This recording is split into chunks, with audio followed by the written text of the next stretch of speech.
केंद्रीय नागरिक उड्डयन मंत्री ज्योतिरादित्य सिंधिया ने राजनांदगांव कलेक्टर कार्यालय के सभागृह में प्रेस कॉन्फ्रेंस करते हुए केंद्रीय नागरिक उड्डयन मंत्रालय के द्वारा चलाए जा रहे विभिन्न योजनाओं को लेकर जानकारी दी। केंद्रीय नागरिक उड्डयन मंत्री ज्योतिरादित्य सिंधिया ने प्रेस कॉन्फ्रेंस करते हुए कहा कि मैं यहां आकांक्षी जिला कार्यक्रम की समीक्षा करने आया हूं।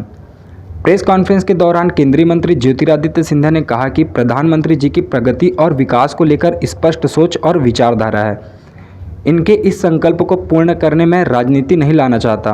राज्य और केंद्र सरकार दोनों को मिलकर इन 112 आकांक्षी जिलों में काम करना होगा। केंद्रीय मंत्री ज्योतिरादित्य सिंधिया ने कहा कि जब हमारा लक्ष्य और सोच पवित्र होगा, कार्य निष्ठा पवित्र होगी, तब हम देश की जनता की सेवा कर पाएंगे। केंद्रीय मंत्री ज्योतिरादित्य सिंधिया ने प्रदेश सरकार पर आरोप लगाते हुए कहा कि गरीबों के प्रधानमंत्री आवास योजना में अपनी भागीदारी सुनिश्चित करने से सरकार पीछे हट रही है। उन्होंने कहा कि यहाँ कुपोषण पर ध्यान देना चाहिए और कुपोषण की स्थिति को ठीक करना है। शिक्षा को 30%, कृषि और सिंचाई के साधन को 20%, फाइनेंशियल इंक्लूजन आर्थिक भाग्यता और कौशल विकास को 10% और अधोसंरचना बिजली, पानी, रोड को 10%। तो कुल मिलाकर 100% का भाग इसके आधार पर दिया गया है। और इसमें 3-4 मुद्दों पर हमारा ध्यान आकर्षित है कि राज्य सरकार प्रमुखता से इस योजना को ड्राइव करे, हर जिले की विशेषता पर प्राथमिकता दिया जाए। तीसरी बात कि जो लो हैंगिंग फ्रूट्स हैं, तो जल्द से जल्द हम लोग प्रगति और विकास के पथ पे ले जा पाएँ, उन क्षेत्रों में हम लोग ध्यान दें। विकास और प्रगति को एक जन आंदोलन के रूप में हम परिवर्तित करें।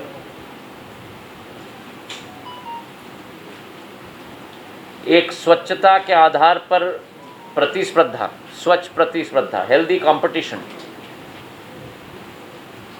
जिलों के बीच में, ये 112 जिलों के बीच में होना चाहिए। तो इसलिए हर महीना आंकड़े दिए जाते हैं और उन आंकड़ों के आधार पर जो प्रथम जिला है उसे 10 करोड़ रुपए दिया जाता है और जो द्वितीय जिला है उसे 5 करोड़ रुपए दिया जाता है। और आखिरी बात कि हमारी आकांक्षा होनी चाहिए कि राज्य का प्राथमिक जिला हम न बने, लेकिन देश का प्राथमिक जिला हम लोग बन पाएँ। और इसलिए 3 नीतियों के आधार पर हम लोग कार्य कर रहे हैं, जिसे हम लोग 3C कहते हैं। पहला C है कन्वर्जेंस। कन्वर्जेंस मतलब सारे सरकार की योजनाओं को एक माध्यम बनाकर, एक रूप में लेकर क्रियान्वयन हम लोग कर पाएँ। दूसरा C है कंपटीशन, प्रतिस्पर्धा जिलों के बीच में, टीम वर्क के आधार पर कार्य करना। और इसी नियमों के आधार पर आज समीक्षा हमने राजनांदगांव जिले की और कई क्षेत्रों में हम लोग अच्छी प्रगति हुई है और कई क्षेत्रों में हम लोगों को तीव्र गति से अभी भी कार्य करना है।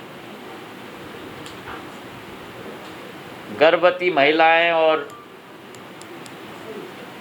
मातृ मृत्यु दर के क्षेत्र में प्रगति अच्छी हुई है। शिक्षा के क्षेत्र में अधोसंरचना स्कूल्स में, वहाँ प्रगति हुई है। कृषि के क्षेत्र में प्रगति हुई है और ग्राम पंचायत में इंटरनेट कनेक्शन की उपलब्धता में प्रगति हुई। कुपोषण केवल एक बीमारी नहीं है, लेकिन एक सामाजिक वातावरण है जिसे परिवर्तित हमें करना होगा। और इसलिए केवल इसे अस्पताल तक पहुंचकर कैसा इसका निपटारा किया जाए उस पर केवल ध्यान नहीं, लेकिन जड़ से हमें इसे समाप्त करना होगा। और उसमें स्वच्छता, जागरूकता, शिक्षा और महिलाओं के कार्य क्षेत्र में हर सुविधा बच्चे के लिए भी उस कार्य क्षेत्र में उपलब्ध होना चाहिए। उदाहरण के तौर पे मनरेगा के अंतर्गत वहाँ आंगनवाड़ी या क्रैश होना चाहिए जहाँ माँ अपने बच्चे को दूध पिला पाए, उसका पोषण कर पाए। तो इस पर मैंने प्रशासन को कहा है कि पूर्ण रूप से एक युद्ध स्तर पर एक टीम गठित होनी चाहिए और इन सब विभागों के बीच में एक कन्वर्जेंस होना चाहिए ताकि सब एक लक्ष्य के साथ कार्य करें। केवल जब बच्चा अस्पताल तक पहुंचे उसको हल करने से इसे जड़ से समाप्त हम लोग नहीं कर पाएंगे। पहला कुपोषण और परसेंटेज ऑफ कम वजन के हमारे बच्चों की बात थी। दूसरा, हमारे बच्चे जब प्राइमरी स्कूल से सेकेंडरी स्कूल में प्रवेश करते हैं तो बहुत सारे बच्चे रह जाते हैं। तो ये ट्रांजिशन अपर प्राइमरी से सेकेंडरी स्कूल में, इसका कन्वर्जन हमें बढ़ाना होगा कि बच्चे अपर प्राइमरी से रह ना जाएं और सेकेंडरी स्कूल में भी प्रवेश कर पाएं। तीसरा, फाइनेंशियल इंक्लूजन, अटल पेंशन योजना, प्रधानमंत्री धन योजना, इन सभी चीज़ों पर ध्यान आकर्षित करना होगा और यहाँ हमारे महिलाओं के स्वयं सहायता समूहों को भी पूर्ण रूप से उनका सहयोग भी हमको लेना होगा। इसी के साथ साथ वनोपज पे भी मैंने कहा है कि हम लोग तीव्र गति से कार्य करें, तेंदुपत्ता हो, बाकी चीज़ें हैं, कि हमारे आदिवासी बाहुल इलाकों में आदिवासी समाज के लोगों को पूर्ण राशि उसका मिलना चाहिए और पूर्ण लाभ वनोपज का उन्हें मिलना चाहिए। इन्हीं मुद्दों मुझे सूचना मिली, हमारे पूर्व मुख्यमंत्री रमन सिंह जी बैठे हुए हैं। टडसरा में उन्होंने एक बीपीओ स्थापित किया था अपने कार्यकाल में, उसका निरीक्षण आज मैंने किया है और जो लाभ आसपास के हमारे ब्लॉक्स के बच्चों को और जिलों के बच्चों को उस बीपीओ में मिल रहा है, 1000 बच्चे वहाँ कार्य कर रहे हैं और आगे भी तीव्र गति से बढ़ रहे हैं। इसी के साथ जो हमर लैब्स शुरू की गई हैं पैथोलॉजी टेस्टिंग के लिए, इसका भी सूचना मुझे दी गई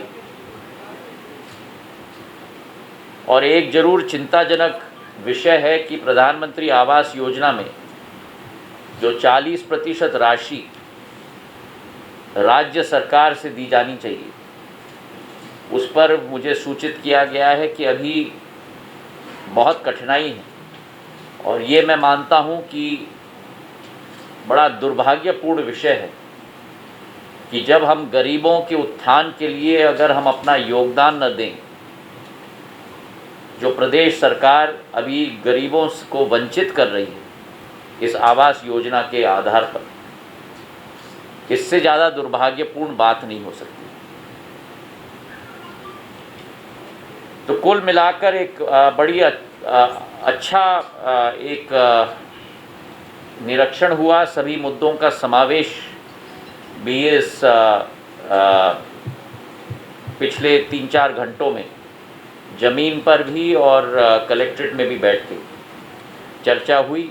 स्वयं सहायता समूह और गैर राजनीतिक संस्थाओं से भी विस्तृत चर्चा हुई है और मैंने निवेदन किया है प्रशासन को कि आगे की रूपरेखा इन 3-4 मुद्दों पर अगले 1-2 हफ्ते में बनाकर ज़रूर भेजें ताकि उसकी मॉनिटरिंग भी हम लोग कर पाएँ। और आपका आना होता रहेगा ऐसे ही? जितना आप बुलाते जाएंगे हम आते जाएंगे। मोदी जी भेजने वाले हैं, हम तो बुलाने। क्यों आप नहीं बुला सकते मुझे? आपका हक मेरे ऊपर नहीं है। ये वही छत्तीसगढ़ और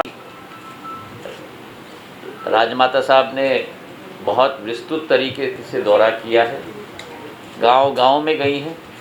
वही छत्तीसगढ़ है जहां मेरे पूज्य पिताजी ने भी एक बहुत आत्मीयता का संबंध बनाए रखा। तो इस क्षेत्र के साथ और इस प्रदेश के साथ मेरा एक आत्मीयता का लगाव, और जितनी बार मुझे यहाँ आने का सौभाग्य मिलेगा, मैं अपने आप को बहुत सौभाग्यशाली समझूंगा। जिन राज्यों में भाजपा की सरकार अब आपका एक हो गया। आपसे मेरा एक सवाल है, आप छत्तीसगढ़ आए हैं और रायपुर एयरपोर्ट है, 9 साल पहले विधानसभा ने प्रस्ताव पारित किया, आप यहाँ बिल्डिंग है आपके मंत्रालय में, उसको इंटरनेशनल का दर्जा देना है, कब तक आप संभव कर पाएंगे? छत्तीसगढ़ में आप क्या उपलब्धियाँ, मतलब इस दौरे में क्या सौगात देना चाहेंगे? जब मैं पिछले बार रायपुर आया था तो विस्तृत तरीके से मैंने नागर विमानन क्षेत्र पर चर्चा की थी आपके सभी सहभागियों से। हमारी विचारधारा है कि प्रधानमंत्री जी के निर्देश के अनुसार अगर पिछले 8 वर्षों में कुछ हुआ है इस क्षेत्र में, तो सबसे अहम कदम जो इस क्षेत्र में उठाया गया है प्रधानमंत्री जी के द्वारा, वह यह है कि नागर विमानन क्षेत्र का लोकतांत्रिकरण किया गया है। जो चुनिंदा लोगों के लिए सीमित रहता था ये आवागमन का साधन, प्रधानमंत्री जी ने पिछले 8 वर्षों में उड़े देश के आम नागरिक योजना के द्वारा और तीव्र गति से एयरपोर्ट्स की स्थापना के द्वारा इस क्षेत्र का लोकतांत्रिकरण कर दिया। जो एक समय में टेलीफोन का डब्बा बड़ा कीमती होता था और 16 रुपये प्रति मिनट 1993-94 में व्यय होता था कॉलिंग के लिए, आज वही डब्बा 2-3 हज़ार रुपये में उपलब्ध हो जाता है और वॉइस का कॉल तो पूरी रूप से निःशुल्क हो चुका है।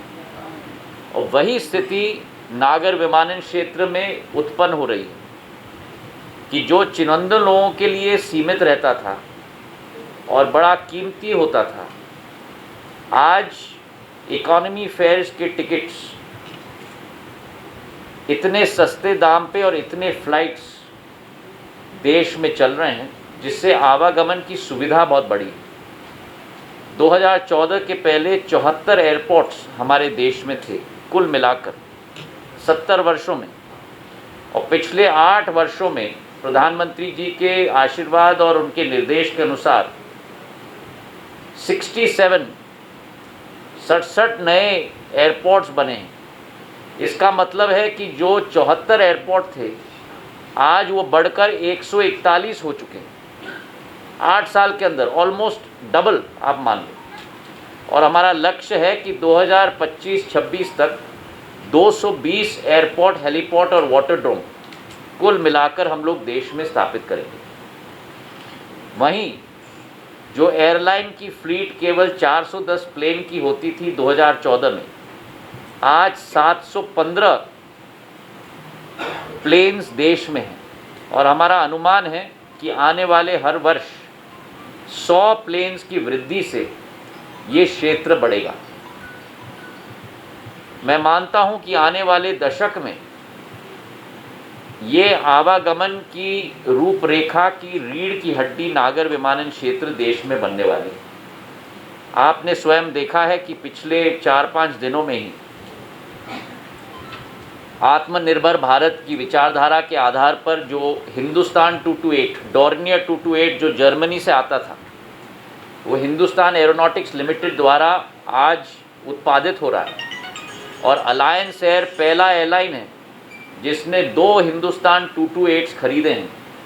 और असम के डिब्रूगढ़ से हमारे जितने एडवांस लैंडिंग ग्राउंड हैं आर्मी के, अरुणाचल प्रदेश मतलब सरहद तक, वहाँ तक आवागमन की सुविधा पहुंचाने का कार्य अलायंस एयर कर रहा है। और पहला एडवांस लैंडिंग ग्राउंड का उद्घाटन मैंने स्वयं किया डिब्रूगढ़ से पासीघाट, अरुणाचल प्रदेश में। तो इतने दूर दराज इलाके पे भी हम लोग प्लेन्स पहुंचा रहे हैं। अब ज़ीरो और तेज़ू में भी अगले 1.5 महीने के अंदर वो डॉर्नियर 228 आत्मनिर्भर भारत के आधार पर पहुंच जाएगा। वैसे ही परसों आपने देखा कि मुंबई से केशोद, जो पोरबंदर के पास हमारे सोमनाथ मंदिर के पास, उस एयरपोर्ट को भी 25 करोड़ से हमने खुलवाया है और मुंबई से फ़्लाइट भी वहाँ हमने पहुँचाई। और यही दृष्टिकोण मेरा छत्तीसगढ़ के प्रति है। हमारी क्षमता छत्तीसगढ़ में बहुत है, केवल रायपुर की नहीं, अंबिकापुर की, दूसरे एयरपोर्ट्स की। और मैंने कई बार आपके हमारे मुख्यमंत्री भूपेश बघेल जी को मैंने लिखा है कि तीव्र गति से कार्य हो, लेकिन कहीं ना कहीं कभी कभी शायद उनके मन में संकोच है या उनके मन में एक भावना है कि जो आम जनता के लिए काम होना चाहिए उसमें जिस तीव्र गति से कार्य होना चाहिए, जो हमारी अपेक्षा है, उस अपेक्षा के आधार पर कार्य नहीं हो रहा। जहाँ तक रायपुर की इंटरनेशनल एयरपोर्ट की बात आपने कही, आज देश के किसी भी एयरपोर्ट से हमारा भारतीय एयरलाइन विश्व के किसी भी कोने के लिए फ़्लाइट ले जा सकता है। इंटरनेशनल एयरपोर्ट के दर्जे की ज़रूरत नहीं पड़ती। जहाँ हम लोग ले जाना चाहते हैं, वहाँ जहाँ बोली लगती है और फ़्लाइट्स तैयार है, वहाँ हम अपने फ़्लाइट्स को ले जा सकते हैं। और जहाँ तक अंतर्राष्ट्रीय एयरलाइंस रायपुर में आए, अभी हमारे करीब 14 पॉइंट्स ऑफ कॉल देश में ऑलरेडी बन चुके हैं जहाँ अंतर्राष्ट्रीय एयरलाइंस आती हैं। हम लोग इस पर थोड़ा ध्यान रख रहे हैं, क्योंकि अगर हम ज़्यादा पॉइंट्स ऑफ कॉल दें और उन देशों में हमको केवल एक पॉइंट ऑफ कॉल दें हमारे एयरलाइंस के लिए, तो वो बैलेंस फिर बिगड़ जाती है, वो संतुलन बिगड़ जाता है। तो हम अपने एयरलाइंस को इनकरेज कर रहे हैं कि हम किसी भी देश तक जाएं, उसके लिए सारे फैसिलिटीज़ हम लोग दिलवाएंगे, चाहे रायपुर हो या किसी और एयरपोर्ट पे हो पूरे देश में। देखिए, मैं स्पष्ट बोल दूं आपको,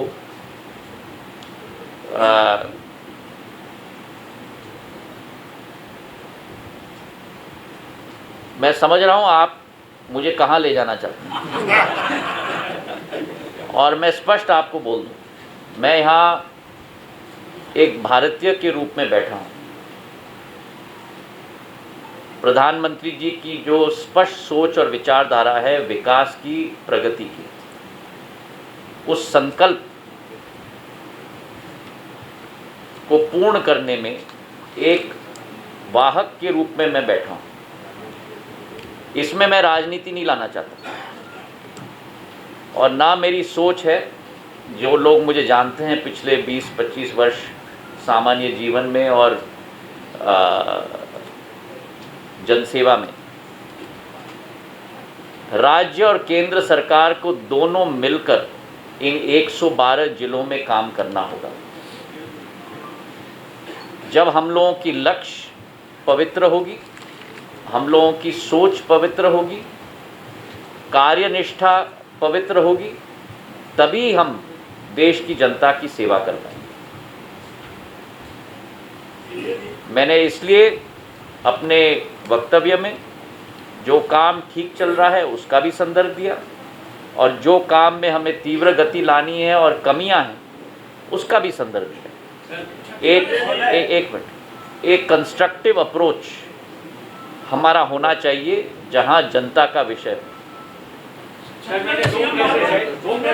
अब इधर मैं थोड़ा इधर चले जाऊं, मैं आता हूं, एक मिनट। सर, एविएशन मिनिस्ट्री आपके पास है और हमारी विचारधारा जिंदगी में, हमारी कोशिश हो कि हमारी विचारधारा सकारात्मक हो। अब आपने एक लाइन में कह दिया कि एयरलाइंस बिक रही हैं और एयरपोर्ट्स बिक रही हैं।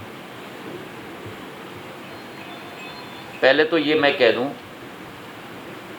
कि ये एयरलाइंस और ये एयरपोर्ट्स या जो भी स्थायी साधन है इस देश का, आप टैक्स पेयर हो, आप टैक्स पे करते हो, हाँ या ना?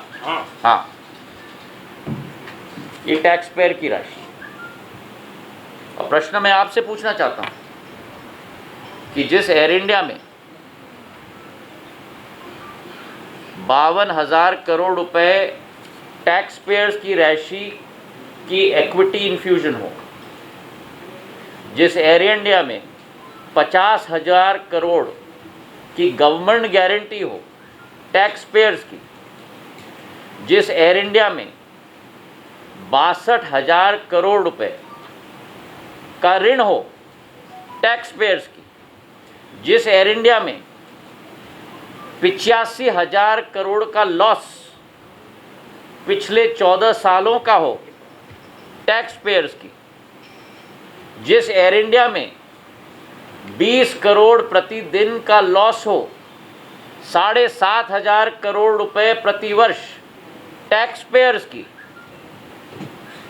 क्या उस एयर इंडिया को भारत सरकार द्वारा अभी भी संचालित किया जाना चाहिए? आप टैक्स पेयर हो। सर लेकिन यहाँ पे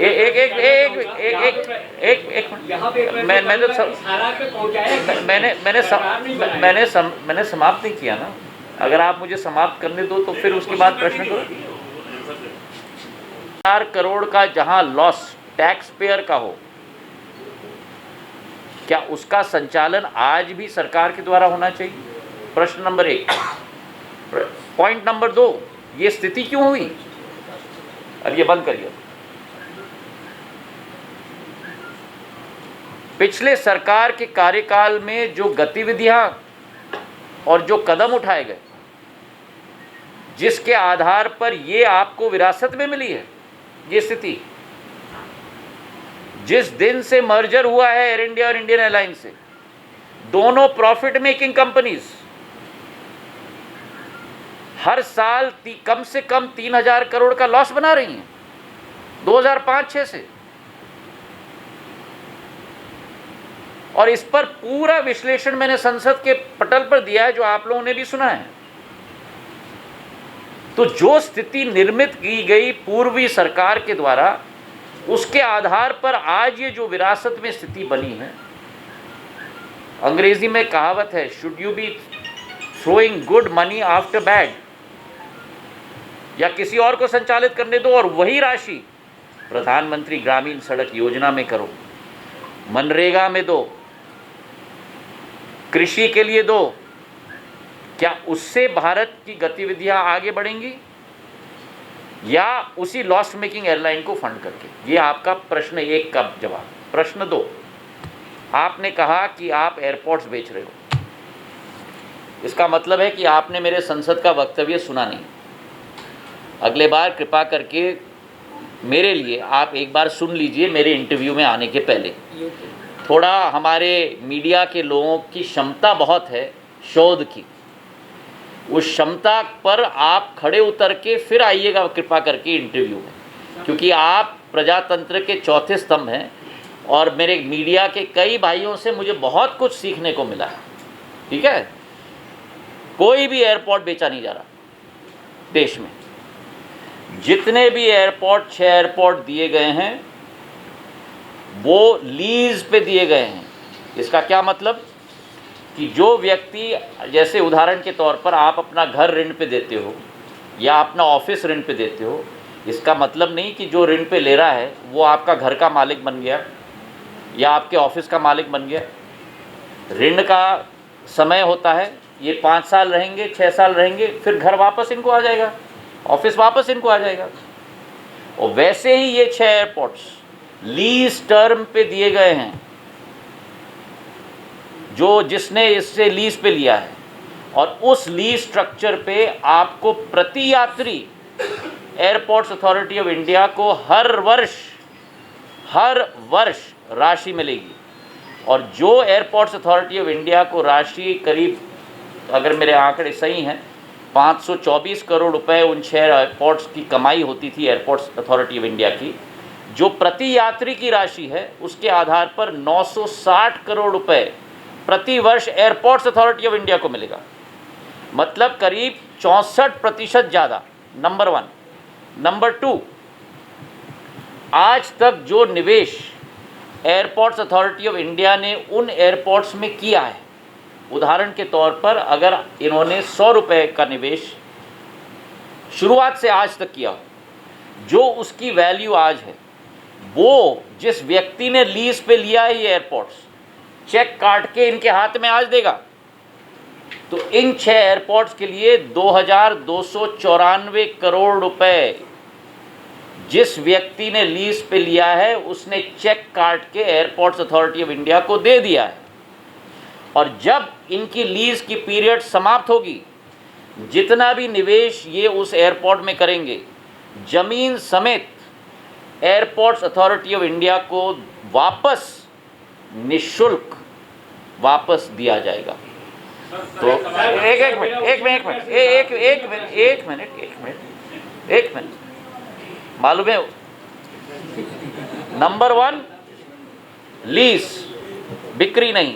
नंबर 2 2294 करोड़ आज एयरपोर्ट्स अथॉरिटी ऑफ इंडिया को कैपिटल के रूप में दिया गया, जो वापस नहीं देने का है, डिपॉजिट नहीं है। नंबर 3 जो airports authority of India 524 crore रुपए कमाती थी, 960 करोड़ रुपए प्रति वर्ष कमाएगी। नंबर 4 जितना भी निवेश वो लीज वाला व्यक्ति करेगा अगले सालों में, जब लीज समाप्त होगी, निवेश समेत वो जमीन वापस एयरपोर्ट अथॉरिटी को वापस आ जाएगी। सर, रायपुर से डूंगरगढ़ तक हेलीकॉप्टर चलाने की योजना है? मुझे अभी सांसद महोदय ने प्रस्ताव दिया है और शायद सांसद जी और आपकी बाहर चर्चा हो गई है। हमारा, एक मिनट, मैं मजाक कर रहा था, हमारा बहुत श्रद्धा का मंदिर यहाँ हमारा स्थित है, डोंगेश्वर, बमलेश्वर, बगलामुखी माता का मंदिर है। सांसद महोदय ने मुझे प्रस्ताव दिया है कि वो चाहते थे कि एक हेलीपैड नीचे बने, एक हेलीपैड ऊपर बने, पर मैंने कहा इतने समीप क्षेत्र में हेलीकॉप्टर चलाना, मतलब मुझे नहीं लगता कि इसका ज़्यादा कुछ लाभ मिलेगा, क्योंकि रोपवे है। तो फिर हमारे पूर्व मुख्यमंत्री बैठे थे और हमारी जनप्रतिनिधि भी बैठी थी, तो सुझाव दिया कि रायपुर से या नागपुर से भी बहुत श्रद्धालु आते हैं। तो मैंने कहा है कि मैं मुख्यमंत्री भूपेश बघेल जी को चिट्ठी लिखूंगा, अगर वो तैयार हैं, हमारे हेली पॉलिसी के अंतर्गत जहाँ सारे चार्जेस हमने समाप्त कर दिए हैं, लैंडिंग के, टेक ऑफ के, नेविगेशन के, अगर वो तैयार हैं एक वायबिलिटी गैप फंडिंग सब्सिडी देने के लिए, क्योंकि सभी राज्यों में इसी आधार पे चलता है। उत्तराखंड में मैंने 28 रूट्स दिए हैं, हिमाचल में हमने करीब 10 या 13 रूट्स दिए हैं। अगर वो तैयार हैं कि वो सब्सिडी देने के लिए इस रूट के लिए, चाहे वो रायपुर से हो चाहे नागपुर से हो, वो प्रदेश सरकार के ऊपर है, तो फिर दोनों जगह हम लोग बोली लगा लेंगे, और बोली लगाने के आधार पर अगर बोली आए तो सुनिश्चित हम दोनों जगह पर केंद्र सरकार के राशि के आधार पर हेलीपैड हम लोग दोनों जगह बना देंगे। 10-12 करोड़ रुपए का एक हेलीपैड बनता है, हम बना देंगे, पर इसका प्रपोजल प्रदेश सरकार से हमें आना चाहिए। किसी भी सरकार का काम है जनता की सेवा करना, ना कि व्यापार करना। और अभी आपने जिस हिसाब से बात की उससे व्यापार की गंध आ रही है। 1860 रुपये में धान खरीद के छत्तीसगढ़ से अगर चाहे रमन सिंह हो चाहे भूपेश बघेल 1 रुपये किलो चावल करती है जनता को देती है। आज एयरपोर्ट इसलिए जरूरी हो गया, एयरक्राफ्ट वगैरह, कि आम जनता उससे जुड़ गई है, जैसे कि आपने कहा और आंकड़े भी उस हिसाब से। तो आपको ऐसा नहीं लगता कि आपकी सरकार व्यापार कर रही है, ना कि सेवा कर रही है जनता की? बहुत अच्छा राजनीतिक प्रश्न आपका, और मैं गैर राजनीतिक जवाब आपके राजनीतिक प्रश्न के लिए दूंगा, ठीक है? इस राशि के आधार पर होता क्या है, जो एयरपोर्ट्स अथॉरिटी ऑफ इंडिया राशि कमाती है, उसी के आधार पर हमारे नए एयरपोर्ट्स का निवेश होता है। जैसे कि मैंने आपको समझाया कि 74 एयरपोर्ट इस देश में थे 70 साल में, और 67 नए एयरपोर्ट, 67 नए एयरपोर्ट बने हैं पिछले 8 वर्षों में। ये पैसा कहाँ से आया है? ये पैसा आता है जो एयरपोर्ट्स अथॉरिटी ऑफ इंडिया की कमाई होती है, उसी के आधार पर नए एयरपोर्ट बनते हैं। तो अब आप बोलिए मैं क्या करूं?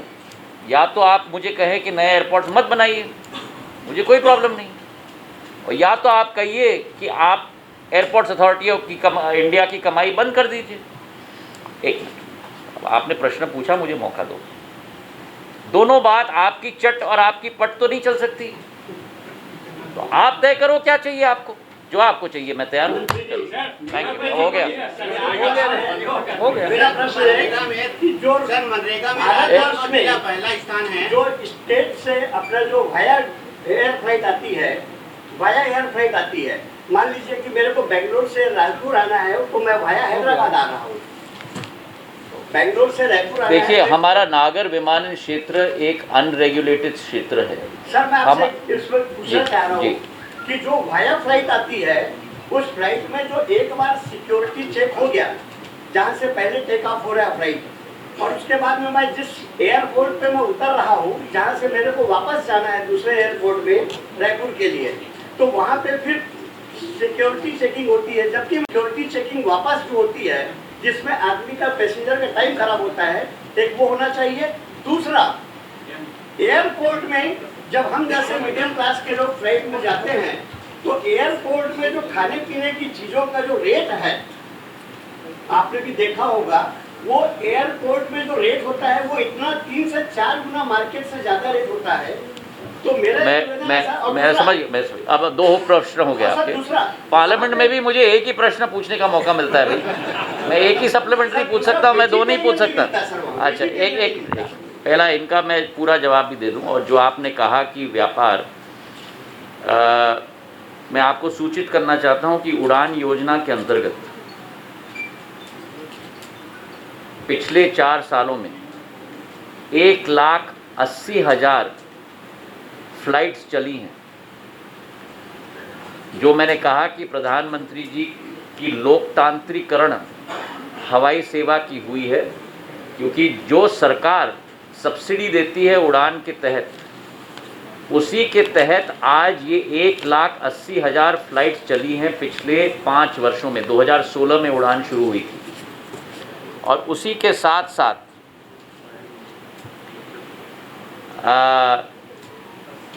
करीब 93 लाख लोगों ने इन 1,80,000 फ्लाइट्स में यात्रा की है।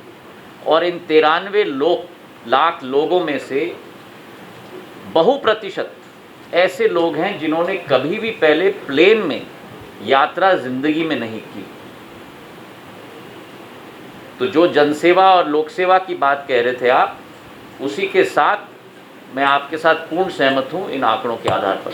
जो आपने 2 प्रश्न किए सिक्योरिटी चेक के बारे में, देखिए, जहां तक सुरक्षा की बात है, इसमें हमें कोई भी चांस एयरपोर्ट्स में नहीं लेना है।